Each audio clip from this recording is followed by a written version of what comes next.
வணக்க மக்களே! நம்ம கார்த்திக் கதையில ஜூலை 22 என்ன நடக்கப் போகுது அப்படிங்கிறத பத்தி தாங்க இந்த வீடியோல இப்ப நம்ம பார்க்க போறோம். வீடியோவுக்கு மறக்காம லைக் பண்ணிக்கோங்க. நீங்க லைக் பண்றது தான் எங்களுக்கு அடுத்தடுத்து வீடியோ போடுறதுக்கு ரொம்பவே இன்ட்ரெஸ்டிங்கா இருக்கும். ஸோ மறக்காம லைக் பண்ணிட்டு இந்த வீடியோவ தொடர்ந்து பாருங்க. என்ன நடக்குது அப்படின்னு பார்த்துக்கிட்டிங்கன்னா, நம்ம ஹீரோ வந்துட்டு அங்க உள்ளவங்க எல்லார்கிட்டயும் சொல்றாங்க. இங்க பாருங்க, என் மாமா இப்படிப்பட்டவரு கிடையாது. அவரு மேல எந்த தப்பும் இல்ல. அவர் மேல நீங்க எல்லாரும் சேர்ந்து பொய்யா வந்துட்டு பழி போடுறீங்க.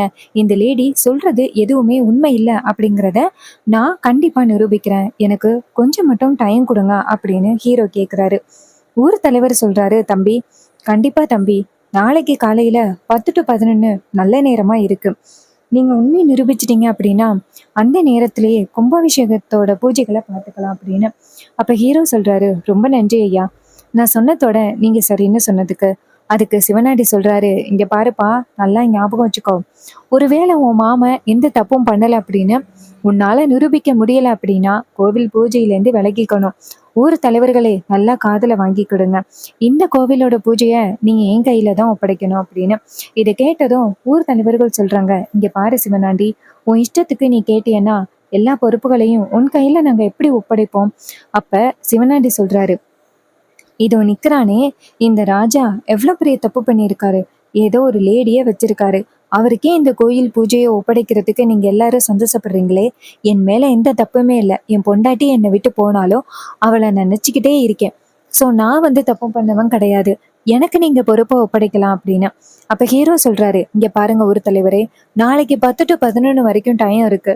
ஏன் மாமா மேல எந்த தப்பும் இல்லை அப்படிங்கிறத நான் ஆதாரத்தோட நிரூபிக்கிறேன். எனக்கு கொஞ்சம் டைம் கொடுத்தா மட்டும் போதும். ஊர் தலைவர்கள் சொல்றாங்க, சரிங்க தம்பி, நீங்க சொன்ன மாதிரியே நாங்க உங்களுக்கு டைம் கொடுக்குறோம். ஸோ நீங்க எதுக்கும் கவலைப்படாதீங்க தம்பி. நீங்க போயிட்டு உங்க மாமா மேல எந்த தப்பும் இல்லை. இந்த லேடி தான் இது எல்லாத்தையுமே பண்றா அப்படிங்கிறத ஆதாரத்தோட நிரூபிங்க. அது போதும் தம்பி அப்படின்னு. இதை கேட்டதும் ஹீரோவும் சரி அப்படின்னு சொல்லிட்டு அந்த இடத்துல இருந்து நேரா மயிலை கூட்டிக்கிட்டு கிளம்புறாங்க. அதே நேரத்துல நம்ம ஹீரோ நேரா அவங்க மாமாவை பார்த்து, இங்க பாருங்க மாமா, நீங்க நேரா வீட்டுக்கு போங்க. நாளைக்கு 10 மணிக்குள்ள உங்க மேல எந்த தப்பும் இல்லை அப்படிங்கிறத நான் ஆதாரத்தோட நிரூபிக்கிறேன். சரியா மாமா? ராஜா சொல்றாரு, சரிங்க மாப்ள. ரேவதி நேரா அவங்க மாமாவை பார்த்து, இங்க அப்பாவை பார்த்து, இங்க பாருங்கப்பா, வாங்கப்பா போவோம் அப்படின்ட்டு நேரா வீட்டுக்கு கிளம்புறாங்க. அதே நேரத்துல அந்த சந்திரா ஈஸ்வரி கிட்ட கோவில்ல நடந்துற எல்லா விஷயத்தையும் சொல்றாங்க. இதை கேட்டதும் ஈஸ்வரிக்கு செம்ம ஷாக்கிங்கா இருக்கு. சந்திரா சொல்றாங்க, பாத்தியாக்கா, உன் நகை எப்படிக்கா அந்த லேடி கிட்ட போகும்? அதுவும் அவருக்கு எந்த இடத்துல மச்சம் இருக்கு அப்படின்னு கூட அந்த லேடி அத்தனை பேருக்கு முன்னாடி கொஞ்சம் கூட வெக்கமே இல்லாம சொல்றா. அப்போ இது எல்லாத்துக்கும் மாமா தானே காரணம் அப்படின்னு. இதை கேட்டதும் ஈஸ்வரி ரொம்பவே ஷாக் ஆகுறாங்க. இங்க பாருடி, அவரு எனக்கு இவ்வளவு பெரிய துரோகத்தை பண்ணுவாரு அப்படின்னு நான் கொஞ்சம் கூட எதிர்பார்க்கவே இல்லை. சந்திரா சொல்றாங்க, அக்கா, இதை இப்படியே நீ வேடிக்கை பார்த்துக்கிட்டு இருக்க போறியா? மாமா இன்னும் கொஞ்ச நேரத்துல வீட்டுக்கு வருவாரு. அவர்கிட்ட ஏன் இப்படி நடந்துக்கிட்டீங்க அப்படின்னு நீ சட்டையை பிடிச்சு கேளு. அப்ப அவர் கண்டிப்பா பதில் சொல்லி தானே ஆகணும் அப்படின்னு. ஈஸ்வரி சொல்றாங்க, ஆமா சந்திரா, அவர் வரட்டும், நான் கேக்குறேன் அப்படின்னு சொல்லிட்டு ஈஸ்வரி பயங்கர கோவத்தோட காத்துக்கிட்டு இருக்காங்க. அதே நேரத்துல நம்ம ராஜா, ரேவதி, ரோஹிணி எல்லாருமே வீட்டுக்குள்ள வர ஈஸ்வரி அந்த இடத்துக்கு வந்துட்டு அங்கேயே நில்லுங்க அப்படின்னு சொல்றாங்க. அப்போ நம்ம ரோஹிணி கேக்குறாங்க, ஏமா, என்னாச்சு? இப்ப எதுக்கு நீ அப்பாவை வீட்டுக்குள்ள வரக்கூடாது அப்படின்னு சொல்ற? அவர் என்ன தப்பு பண்ணாரு அப்படின்னு. ஈஸ்வரி சொல்றாங்க, அவர் என்னடி தப்பு பண்ணல. அத்தனை பேருக்கு முன்னாடி என்னுடைய மானத்தையே வாங்கிட்டு வந்திருக்காரு. அதுக்கு ராஜா கேக்குறாரு, ஈஸ்வரி என்ன சொல்ற? அப்படி நான் உன்னை என்ன ஈஸ்வரி பண்ணேன்? அதுக்கு ஈஸ்வரி சொல்றாங்க, அங்க பார்வதிங்கிற ஒரு பொம்பளை, அவளுக்கும் உங்களுக்கும் தொடர்பு இருக்கிறதா பஞ்சாயத்துல அத்தனை பேருக்கு முன்னாடி வந்து சொல்லியிருக்கா. அதுவும் உங்களுக்கு எந்த இடத்துல மச்சம் இருக்கு அப்படின்னு சொல்லியிருக்கா. ஏன் நகை எப்படி அந்த பொம்பளை கிட்ட போனுச்சு? அப்ப நீங்க தான் எடுத்து கொண்டு போய் கொடுத்திருக்கீங்க அப்படிங்கிறதுக்கான எல்லா ஆதாரமும் பக்காவா இருக்கு. அப்ப ரோகிணி சொல்றாங்க, அம்மா, எப்படிம்மா நீங்க அப்பா மேல இப்படி சந்தேகப்பட்டு பேசுறீங்க? அப்பா இந்த மாதிரி தப்பு பண்ணுவாரா? அப்பா உங்களுக்கு எந்த அளவுக்கு பிடிக்கும்? அவர் மேல நீங்க எந்த அளவுக்கு வந்துட்டு ரொம்ப பாசத்தோடையும் லவ்வோடையும் இருக்கீங்க? இப்படி டக்குன்னு அப்பா மேல இவ்வளவு பெரிய பழி போடுறீங்க. எப்படிம்மா உங்களுக்கு அப்பா மேல இவ்வளவு பெரிய பழி போடுறதுக்கு தோணுச்சு அப்படின்னு. அப்ப ஈஸ்வரி சொல்றாங்க, இங்க பாருங்க, நானா வந்துட்டு அவர் மேல சந்தேகப்படுறேன்? கோவில்ல என்ன நடந்துச்சு? அத்தனை பேருக்கு முன்னாடி அவ்வளோ பெரிய அவமானத்தை தேடி கொடுத்துருக்காரு உங்க அப்பா. அவர் பண்ணது சரியா அப்படின்னு கேக்குறாங்க. இதை கேட்டதும் நம்ம ஹீரோயின் சொல்றாங்க, இங்க பாருமா, அப்பா மேல எந்த தப்புமே இல்ல. அவர் கண்டிப்பா இந்த மாதிரி பண்ணியிருக்கவே மாட்டாரு. உங்களுக்கே தெரியும், கோவில் கும்பாபிஷேக பூஜையில அப்பாவை உட்கார வைக்க கூடாது அப்படிங்கிறதுக்காக சில பேர் சதி திட்டம் போட்டுக்கிட்டு இருக்காங்க. சோ அதுல ஒண்ணுதான் இது. அப்பாவை அவமானப்படுத்தி கோவில் பூஜையில உட்கார விடாம பண்றதுக்காக இப்படி பண்ணியிருக்காங்க. நீங்க என்னடான்னா அப்பா மேல இவ்ளோ பெரிய பழி போடுறீங்க.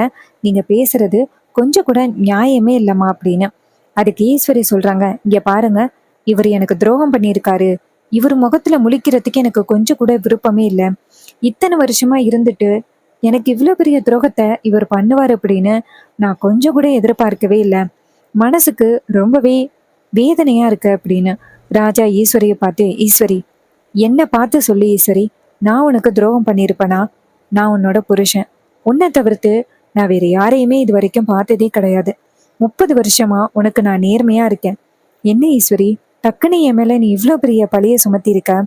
அவங்கெல்லாம் இப்படி பேசுறாங்க அப்படிங்கிறதுக்காக நீ என் மேல சந்தேகப்படலாமா? யாரு என்ன வேணாலும் பேசிக்கிட்டோம், நீ என் மேல சந்தேகப்படலாமா ஈஸ்வரி? ஈஸ்வரி சொல்றாங்க, போதும் நிப்பாட்டுங்க. உங்களை இது வரைக்கும் நம்பி நம்பி ஏமாந்தது எல்லாமே போதும். நான் கூட நினைச்சேன் நீங்க எனக்கு நேர்மையா தான் இருக்கீங்க, எந்த விதத்திலயும் நீங்க எனக்கு வந்துட்டு கஷ்டத்தை கொடுக்கல, எனக்கு நீங்க நேர்மையா தான் இருக்கீங்க அப்படின்னு நினைச்சேன். ஆனா நீங்க எனக்கு இவ்வளவு பெரிய துரோகத்தை பண்ணியிருக்கீங்களே, உங்க முகத்துல முழிக்கிறதுக்கு எனக்கு கொஞ்சம் கூட விருப்பமே இல்லை அப்படின்னு. அப்ப ஹீரோயின் சொல்றாங்க, அம்மா, அப்பா மேல எந்த தப்பும் இல்லை அப்படிங்கிறத ஆதாரத்தோட நிரூபிக்கிறேன் அப்படின்னு மாமா போயிருக்காரு. இன்னும் கொஞ்ச நேரத்துல மாமா அப்பா மேல எந்த தப்பும் இல்லை அப்படின்னு ஆதாரத்தோட நிரூபிப்பாரு. அப்படி நிரூபிச்ச பிறகு உங்க மூஞ்சி எங்க வச்சுப்பீங்க? மாமா இவருடைய தங்கச்சி புருஷன், தங்கச்சி பையன், அவரே வந்துட்டு அப்பா மேல அவ்வளவு நம்பிக்கையோட இருக்காரு. ஆனா வீட்ல 30 வருஷமா அப்பாவோட குடும்பம் நடத்தியிருக்க நீங்க அப்பா மேல இவ்வளவு பெரிய பழிய போடுறீங்களே, உங்களுக்கு கொஞ்சம் கூட மனசாட்சியே இல்லையா அப்படின்னு சொல்லி கேக்குறாங்க. இதை கேட்டதும் ஈஸ்வரி சொல்றாங்க, போது நிப்பாட்டுங்க. அந்த பொம்பளை வந்துட்டு சொன்னது எல்லாமே சரியா இருக்குல்ல, அதுக்கு நீங்க என்ன பதில் சொல்ல போறீங்க அப்படின்னு. அப்ப ரேவதி நேரா சந்திராவை பார்த்துக்கிட்டே அவங்க அம்மா கிட்ட, இங்க பாருமா, இதுக்கு பின்னாடி வேற யாரோ ஒருத்தவங்க காரணமா இருக்காங்கம்மா. அவங்க யாரு அப்படிங்கிறத சீக்கிரம் மாமா கண்டுபிடிச்சிருவாரு. கண்டுபிடிச்ச பிறகு அவங்களுக்கு சரியான ஒரு பதிலடியை கொடுத்து இந்த வீட்டை விட்டு துரத்துவாரு. அதை நீங்க பார்க்க தானே போறீங்க. அது வரைக்கும் கொஞ்சம் அப்பா மேல சந்தேகப்படாதீங்கம்மா.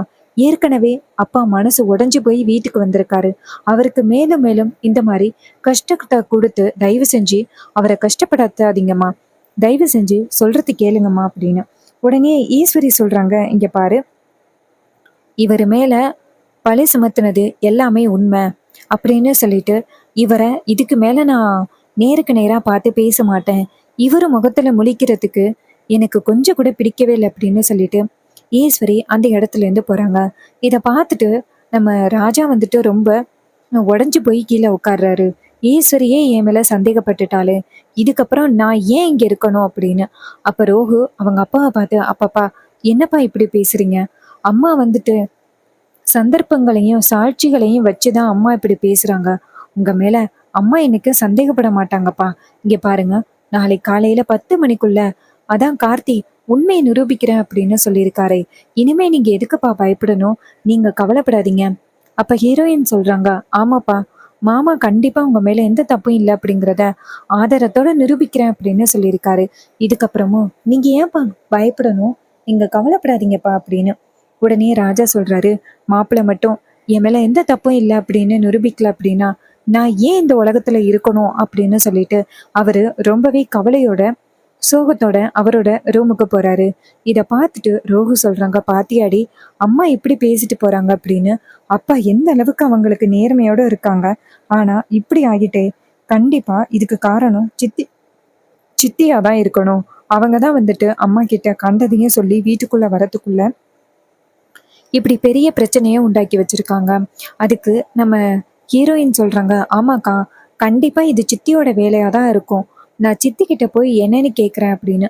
அப்ப ரோகு சொல்றாங்க, இல்லடி, சித்தி கிட்ட போய் கேட்டா அதுவே அம்மா கிட்ட ஏதாவது சொல்லி பிரச்சனையை உண்டாக்குவாங்க. நாம போய் அம்மா கிட்ட பேசி பாப்போமா அப்படின்னு.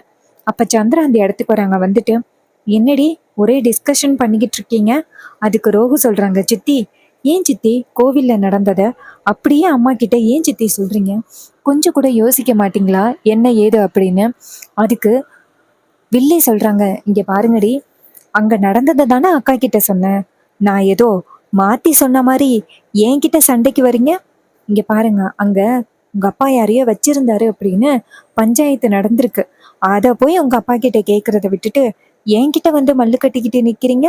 உங்க அப்பா கிட்ட போய் கேளுங்கடி. அப்படி ஏன் அந்த பொம்பளை கூட வந்துட்டு தொடர்புல இருந்தீங்க? அம்மா உங்களுக்கு எவ்வளோ நல்லது பண்ணியிருக்காங்க அப்படின்னு உங்க அப்பா கிட்ட போய் கேளுங்கடி. அதை விட்டுட்டு என்கிட்ட வந்துட்டு சண்டைக்கு வரீங்க.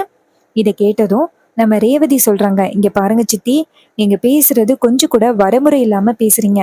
அப்பா 30 வருஷமா அம்மாவுக்கு எந்த அளவுக்கு நேர்மையா இருந்தாரு அப்படின்னு நாங்க எல்லாருமே சின்ன வயசுல இருந்தே பாத்துக்கிட்டு வரோம். அப்பா கண்டிப்பா அப்படி பண்றவரு கிடையாது. அப்பாவை கோவில் பூஜையில உட்கார வைக்க கூடாது அப்படின்னு யாரோ இப்படிப்பட்ட சதியை பண்ணிக்கிட்டு இருக்காங்க. ஆனா சித்தி, ஒண்ணு நல்லா ஞாபகம் வச்சுக்கோங்க, இப்படி யாரு பண்றா அப்படிங்கறது எங்களுக்கு மட்டும் தெரிஞ்சுச்சு, நான் கண்டிப்பா அவங்கள சும்மா விட மாட்டோம். அப்ப சந்திரா சொல்றாங்க, ஏய், யாருடி இப்படி பண்ணிருப்பா? உங்க அப்பா தாண்டி அப்படி போயிட்டு பேசிக்கிட்டு இருக்காரு. நீங்க என்னடான்னா மத்தவங்க மேல சந்தேகப்படுறீங்க. நீங்க சந்தேகப்படுறது சுத்த வேஸ்ட். ஃபர்ஸ்ட் உங்க அப்பாவை ஏன் இப்படி பண்ணாருன்னு கேளுங்க. அதை விட்டுட்டு அடுத்தவங்க மேல சந்தேகப்படுற வேலை வச்சுக்காதீங்க அப்படின்னு. இதை கேட்டதும் ரேவதி சொல்றாங்க, சித்தி, இன்னும் கொஞ்ச நேரத்துல யாரு அப்படிங்கிறத கண்டுபிடிக்க தானே போறோம். கண்டுபிடிச்ச பிறகு அவங்களுக்கு என்ன பதிலடி கொடுக்கணுமோ அதை நாங்க பாத்துக்கிறோம் அப்படின்னு சொல்லிட்டு ரேவதி அந்த இடத்துல இருந்து போறாங்க. அப்ப சந்திரா நினைக்கிறாங்க, ஆகா, இவளுங்க இருக்கிற வேகத்தை பார்த்தா நம்ம தான் இதை பண்ணோம் அப்படிங்கிறத கண்டுபிடிச்சிருவாளோ. பரவாயில்ல, அப்படி கண்டுபிடிச்சாலும் நம்ம எப்படியாவது தப்பிச்சிருவோம் அப்படின்ட்டு வில்லி நினைக்கிறாங்க. அப்புறமா வில்லி நேரா அவங்க புருஷனுக்கு ஃபோன் பண்றாங்க. அவர் ஃபோன் அட்டன் பண்ணி, சொல்லு சந்திரா அப்படின்னு சொல்ல, சந்திரா சொல்றாங்க, என்னங்க, மாமா வீட்டுக்கு வரத்துக்குள்ள மாமாவை பத்தி அக்கா கிட்ட கோவில் பூஜையில நடந்த எல்லாத்தையுமே சொன்னேன். அது எல்லாத்தையுமே கேட்டதும் அக்கா ரொம்பவே மனசு உடைஞ்சு போயிட்டா. இப்படிப்பட்ட ஒரு கேவலமான வேலையை அவர் பண்ணியிருக்காரே அப்படின்னு. அப்ப சிவனாண்டி சொல்றாரு, அவ்வளவுதானா சந்திரா? அப்ப சந்திரா சொல்றாங்க, அது மட்டும் இல்ல, நாளைக்கு 10 மணிக்குள்ள அவர் எந்த மேல தப்பு இல்லை அப்படின்னு நிரூபிக்கல அப்படின்னா இந்த வீட்டை விட்டு போயே ஆகணும் அப்படின்னு அக்கா சொல்லிட்டா. ஒருவேளை அவர் மேல தப்பு இல்லை அப்படின்னு நிரூபிக்கல அப்படின்னா அவர் இந்த வீட்டை விட்டு போய்கிட்டே இருக்க வேண்டியதுதான். அக்காவோட கோவத்தை பத்தி தான் உங்களுக்கு தெரியுமே. அக்கா கண்டிப்பா மாறுறதுக்கு வாய்ப்பே இல்லை அப்படின்னு. இதை கேட்டதும் அவர் சொல்றாரு, சூப்பர் சந்திரா, ஒருவேளை தப்பு நிரூபிக்கல அப்படின்னா அவர் இந்த வீட்டை விட்டு போயிடுவாரு. கோவில் பூஜையும் நடக்காது. ரேவதியும் கார்த்தியும் ஒண்ணு சேர மாட்டாங்க. நமக்கு நிறைய வாய்ப்பு கிடைச்சிக்கிட்டு இருக்கே அப்படின்னு. அப்ப ஈஸ்வரி சொல்றாங்க, வில்லி சொல்றாங்க, அது மட்டும் இல்ல, அந்த பார்வதி மட்டும் சீக்கிரம் வெளிநாடு போக சொல்லுங்க. அவ மட்டும் போகாம இங்கேயே இருந்தா நமக்கு மிகப்பெரிய பிரச்சனை வாய்ப்பு இருக்கு. அதுக்கு சிவனாண்டி சொல்றாரு, சந்திரா, நீ கவலைப்படாத, அவளை சீக்கிரம் நாங்க வழி அனுப்பி வச்சிடறோம், சரியா?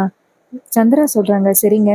அது மட்டும் இல்ல, அந்த டிரைவர் பையன் அவன் மாமா மேல எந்த தப்பும் இல்லை அப்படின்னு ஆதாரத்தோட நிரூபிக்கிறதுக்கு பல வகையில முயற்சி பண்ணிக்கிட்டு இருப்பான். அவன் எந்த வகையில முயற்சி பண்ணாலும் சிக்கவே கூடாது.